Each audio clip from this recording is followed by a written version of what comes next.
வணக்கம் ரோகணி. இன்றைக்கு 2025ஆம் ஆண்டு 10ஆம் மாதம் 30ஆம் தேதி.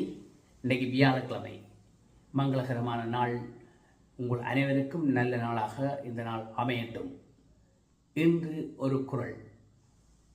தன்மின் தம் மக்கள் அறிவுடைமை மாநிலத்து மண்ணுயிர்க்கெல்லாம் இனிது. வள்ளுவ பெருமானுடைய குறளை பாருங்கள். தம்மின் தம் மக்கள் அறிவுடைமை மாநிலத்து மண்ணுயிர்க்கெல்லாம் இனிது. அதாவது பெற்றோரை காட்டிலும், பெற்றோரை விட, பெற்றோர்கள் அறிவுடையவர்களாக இருக்கலாம், கல்வி அறிவுடையவர்களாக இருக்கலாம், நிறைய படித்திருக்கலாம்.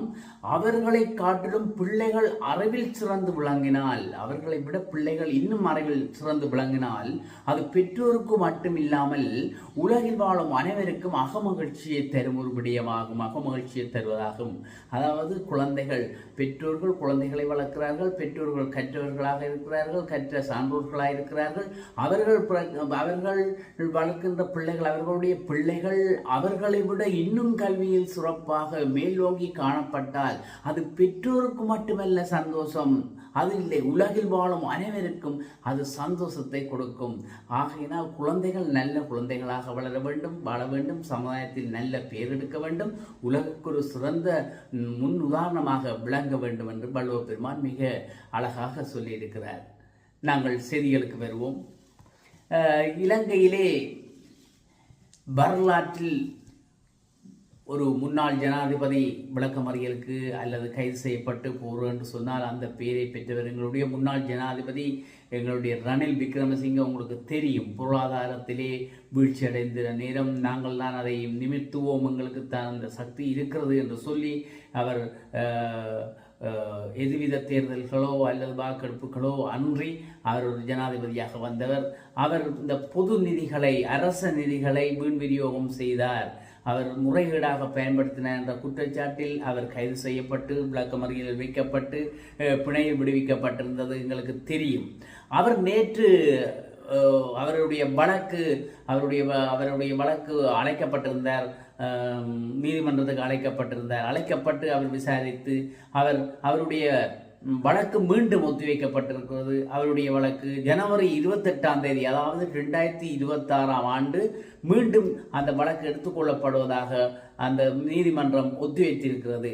அந்த நீதிமன்றத்தில் நீதிபதி சிஐடியினருக்கு கூறியிருக்கிறார், இந்த விசாரணைகளை விரைவில் நிவர்த்தி செய்ய வேண்டும், பூர்த்தி செய்ய வேண்டும்.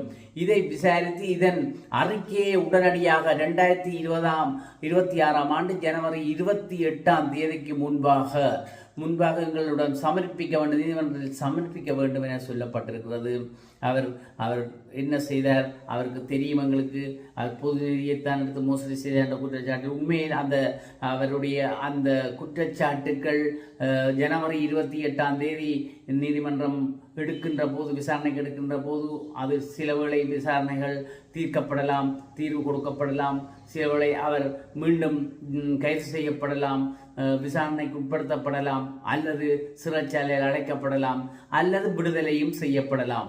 அவருடைய வாக்குமூலங்கள், அவருடைய விசாரணைகள், அவருடைய சாட்சிகள் அனைத்தும் ஒவ்வாறு அமைகிறது என்பதை பொறுத்தே அவருடைய நிலப்பாடு எங்களுக்கு தெரியும். ஜனவரி 28ஆம் தேதி 2026ஆம் ஆண்டு வரை நாங்கள் பொறுத்திருப்போம் அவருடைய நிலையை பார்ப்பதற்காக.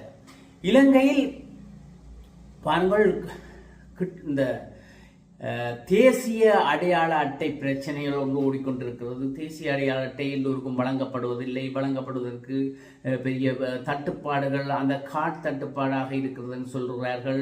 அந்த தேசிய அடையாள அட்டை செய்கிற இயந்திரம் பழுதென்று சொல்கிறார்கள், பழுதடைந்து கிடக்கிறதாக சொல்கிறார்கள். அதை இன்னும் திருத்துவதாக இல்லை போல் தெரிகிறது. அப்போ அதை ஏன் திருத்தாமல் வச்சுக்கிறாங்கன்னு தான் தெரியல. என்னத்துக்கு பழுதுன்றாங்க, திருத்துற மாதிரி தெரியல. பிள்ளைகள் எல்லாம் இப்போ சோதனை எழுதி கொண்டு போகுது. இப்போ காப்போத்தா சாதாரணம் பெறுது, காப்போத்தா இந்த உயர்தரம் பெறுது. நிறைய பிள்ளைகள் தங்களுக்கு அடையாள அட்டை வரையில் என்று ஓடி தீர்வதும் எங்களுக்கு தெரியுது. இது அரசாங்கம் என்ன செய்ய போகிறது என்ற இது ஒரு சவாலாக நிறைந்திருக்கிற தற்போதைய அரசாங்கத்துக்கு. இப்போ கிட்டத்தட்ட 15 லட்சம் மாணவர்களுக்கு இந்த தேசிய அடையாள அட்டை விண்ணப்பித்த அடையாள அட்டைகள் கொடுக்கப்படாமல் இருக்கு. 15 லட்சத்துக்கு மேற்பட்டவர்கள் விண்ணப்பித்திருக்கிறார்கள். அவர்களுக்கு அந்த அடையாள அட்டை இன்னும் கொடுக்கப்படவில்லை. ஏன் என்று சொன்னால் செய்யப்படவில்லை. ஏன் செய்யப்படவில்லை என்றால் அந்த செய்வதற்கான காற்று தட்டுப்பாடாக இருக்கிறது, முடிவடைந்து விட்டது அல்லது இல்லை என்கிறார்கள். முன்னிய அரசாங்கங்கள் பொருளாதார பிரச்சனை என்றால் சொன்னார்கள், பொருளாதார வீழ்ச்சியால் இதெல்லாம் நடந்தது சொன்னார்கள். தற்போதைய அரசு இன்னும் அதுக்கு சரியான நடவடிக்கை எடுக்கவில்லை போல் தெரிகிறது. எடுக்கின்ற வேளை இது சரியாக நடக்கும். அது 15 லட்சத்துக்கு மேற்பட்டிருக்கிறார்கள். சாதாரணமான மக்கள் 3 லட்சத்துக்கு மேற்பட்டவர்கள் விண்ணப்பித்திருக்கிறார்கள். மொத்தமாக 18 லட்சம் பேருக்கு தேசிய அடையாள அட்டை விண்ணப்பித்தவர்களுக்கு இன்னும் கிடைக்கவில்லை என்பதுதான் உண்மை. இது எங்கே போய் முடிய போகுதுன்னு தான் தெரியல. கடவுளே, 15 லட்சம் என்று சொன்னால் நான் நினைக்கிறேன், இப்போ 15 லட்சம் என்று சொன்னால் கொஞ்சமே, 1,10,000 20,000. அப்போ இவர்கள் எல்லாம் நான் நினைக்கிறேன் மாணவர்கள் முதியோர்களான பிறகு முதியோர் அட்டை தான் கொடுக்கறது போதோ தெரியல. முதியோர் அட்டைகள் வழங்கப்படுகிற வயதுக்கு தேசிய அடையாள அட்டை வந்துருமோன்றது ஒரு சந்தேகமாகத்தான் இருக்கிறது. பார்ப்போம் அரசாங்கம் என்ன செய்தது. அரசாங்கம் இப்பொழுது மும்முரமாக போதை ஒழிப்பில் ஈடுபட்டிருக்கிறது. அதை துடைத்தறிவோம் என்று வருகிற 30ஆம் தேதியிலிருந்து அதிரடி ஆரம்பமாகிறது என்றெல்லாம் சொல்லியிருக்கிறார்கள். பார்ப்போம், அரசாங்கம் உண்மையில் ஒரு நல்ல அரசாங்கமாக எங்களுக்கு இது தென்படுகிறதாக மக்கள் அனைவரும் பேசிக்கொள்கிறார்கள். அரசியல் கட்சிகள் அவர்களை எதிர்த்து கொண்டிருக்கிறார்கள். பார்ப்போம் எங்கே போய் முடியுதுண்டு. மற்றது ஒரு நல்ல ஒரு விடயம் ஒன்று நடைபெற்றிருக்கிறது இலங்கையில் என்று சொன்னால், இந்த மதுபான சாலைகளுக்கும் வரி இருக்கிறது. இந்த வரியை கட்டாமல் பல மதுபான சாலைகள் இருப்பதாகவும், ஏனென்றால் வியாபாரம் குறைவுதான பாவங்கள் அவங்களுக்கு வியாபாரம் இல்லை, காசு இல்லையாண்டாகும், வரியும் கட்டவும் மனம் இல்லை, மது வரிகள் எல்லாம் கட்டுற கட்டாமல் இருக்கிறது. இப்போ மது வரி திணைக்களம் என்ன சொல்லி இருக்குன்னு சொன்னால், இப்போ 90 நாட்களுக்குள்ள உங்களுடைய டேக்ஸ் எல்லாத்தையும் கட்டுங்க பிள்ளையர். சரியோ, கட்டாட்டி இந்த மதுவரி உங்களுடைய அனுமதி பத்திரம், அதாவது லைசன்ஸ் என்று சொல்லுவோம், எல்லாத்தையும் ரத்து செய்து விடுவோம். இனி இதெல்லாம் சரி வராது. இதெல்லாம் முந்தி நடக்கிற விஷயம் இல்லை, இப்போ நடக்கிற விஷயம். எங்களுக்கு எல்லாம் பிரச்சனை பாருங்க. உங்களோட நாங்கள் கதைச்சி பேசி ஒன்றும் செய்யலாது. அப்போ மதுபான திணைக்களம் சொல்லியிருக்கு என்னன்னு சொன்னால், மதுவரி திணைக்களங்கள் கடுமையாக நிற்கிது. இப்போ மதுவரி திணைக்களம் இல்லை, எல்லா திணைக்களம் கடமையாக தான் நிற்கிது. ஒரு வழி இல்லை, எல்லாரும் நேர்மையாக செயல்பட வேண்டிய ஒரு கட்டாயம் இருக்கிறது. அப்போ அரசு திணைக்களங்களோ அரசு அனைத்தும் ஒரு நேர்மையாக போய்கொண்டிருப்பதால் நாடு முன்னேற்றகரமாக போய்கொண்டு இருக்கும் என்பதில் ஐயமில்லை. இப்போ மதுவரி திணைக்களம் சொல்லியிருக்கு, தம்பி மேர் இங்கே வாங்கக்கூடாப்பா, இதெல்லாம் நாங்கள் முந்தி நீங்கள் சிறுன்னா நாங்கள் விட்டு கொடுக்கலாது. இப்போ உங்களை நீங்கள் சரி நாளை கட்டுங்கடாப்பா, 4 நாளை கட்டுங்கடாப்பாண்டா எங்களை வேலை போகக்கூடாப்பா. அப்போ நீங்களும் 90 நாளைக்குள்ள கட்டுறியல், இது இந்த வரிகள் எல்லாத்தையும் கட்டுறியல் இல்லைன்னு சொன்னால் தயவு செய்து உங்களோட மதுவரி அனுமதி பத்திரம் எல்லாத்தையும் ரத்து செய்திருவோம், கவர்மெண்ட் கொண்டு சொல்லப்படுது. ரைட். அடுத்தது, இலங்கையில் வேலை வாய்ப்புகள் வழங்கப்பட்டு கொண்டிருக்கிறது. இலங்கையில் வழங்கப்படுகிறது, இன்னும் வழங்கப்பட இருக்கிறது. 8,547 வெற்றிடங்களை நிரப்புவதற்கு அமைச்சரவை அனுமதி கொடுத்திருக்கிறது. எங்களுடைய பிரதமர் கௌரவ கர்ணி அமரசூரிய அவர்கள் சமர்ப்பித்த அந்த பிரேரணைக்கு அமைச்சரவை இவ்வாறு ஒப்புதல் வழங்கியிருக்கிறது. ரைட், நாங்கள் ஓகே, நாங்கள் செய்கிறோம், அது நீங்கள் அனுமதி தாரம், நீங்கள் 8,547 வெற்றிடங்களையும் நிரப்புங்க, பிரச்சனை இல்லைன்னு சொல்லி. அடுத்தது, பொலிஸ்மா அதிபர்கிட்ட அறிவுறுத்தலுக்கு அமைய போலீசாரால் 771 பேர் கைது செய்யப்பட்டிருக்கிறார்கள். குற்றங்கள் தொடர்புடையவர்கள் மற்றும் நேரடியாக 26 பேர் கைது செய்யப்பட்டிருக்கிறார்கள். பிடியாணை, திறந்த பிடியாணையுடன் 213 பேரும், மது போதையில் வாகனம் செலுத்திய குற்றச்சாட்டில் 34 பேரும், கவனக்குறைவாக வாகனம் செலுத்திய 11 பேர் என்று சொல்லி 771 பேர் கைது செய்யப்பட்டிருக்கிறார்கள். இப்பொழுது போதை பாவித்தவர்களையும் கைது செய்வதற்கான நடவடிக்கை எடுக்கப்பட்டிருக்கு.